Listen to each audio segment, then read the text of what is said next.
Siddipet municipal ఎన్నికలపై BJP focus పెట్టింది.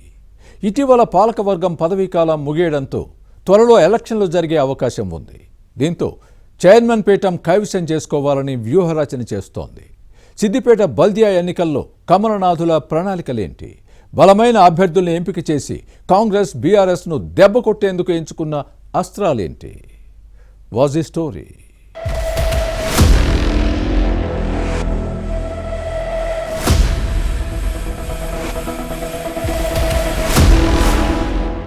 2028లో తెలంగాణలో అధికారమే లక్ష్యంగా పెట్టుకున్న బీజేపీ స్థానిక సంస్థల్లో బలపడాలన్న వ్యూహంతో ముందుకు సాగుతోంది.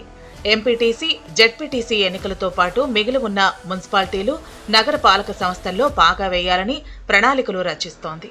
ఈ క్రమంలోనే సిద్దిపేట పురపాలక సంఘంలో అధికారం దక్కించుకునేలా ప్లాన్ చేస్తోంది.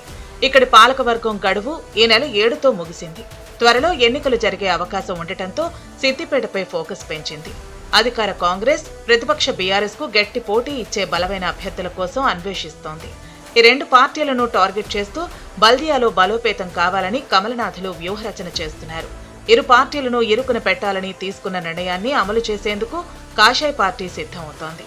బీఆర్ఎస్ ప్రభుత్వంతో పాటు మున్సిపల్ పాలకవర్గ హయాంలో జరిగిన లోపాలను, ప్రస్తుత కాంగ్రెస్ సర్కార్ వ్యతిరేక అంశాలను ప్రజల్లోకి తీసుకువెళ్లాలని నిర్ణయించింది.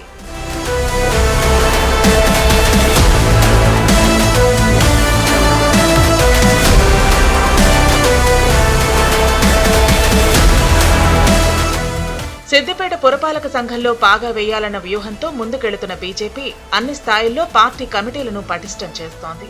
ముఖ్యంగా ఎన్నికల్లో కీలకంగా పనిచేసే పోలింగ్ బూత్ కమిటీలపై దృష్టి పెట్టింది. ఇక ప్రజా సమస్యలను ఫోకస్ చేయాలనుకుంటోంది. ఈ క్రమంలో డ్రైనేజీ సమస్య, విద్యుత్ కోతలు, నిరుద్యోగం వంటి అంశాలను గుర్తించింది. వీటిపై పోరాటం చేయడం ద్వారా క్యాడర్లో జోష్ పెంచి ప్రజాదరణ పొందాలని చూస్తోంది.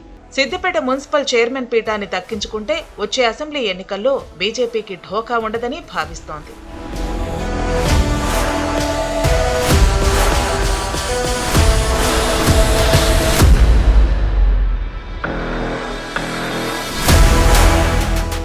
మెదక్ బీజేపీ ఎంపీ రఘునందన్ రావు సిద్దిపేట జిల్లాలో పార్టీకి బలమైన పునాది వేయాలని చూస్తున్నారు. బీఆర్ఎస్ మాజీ మంత్రి హరీష్ రావును రాజకీయంగా దెబ్బకొట్టేందుకు వ్యూహరచన చేస్తున్నారు. 2024 పార్లమెంటు ఎన్నికల్లో సిద్దిపేట మున్సిపాలిటీలో బీఆర్ఎస్ దారుణంగా దెబ్బతింది. 2023 అసెంబ్లీ ఎన్నికలతో పోలిస్తే లోక్సభ ఎన్నికల్లో ఇక్కడ బీజేపీకి ఎక్కువ ఓట్లు వచ్చాయి. మున్సిపల్ ఎన్నికల్లోనూ అదే విధంగా ముందుకు వెళ్లాలని చూస్తోంది.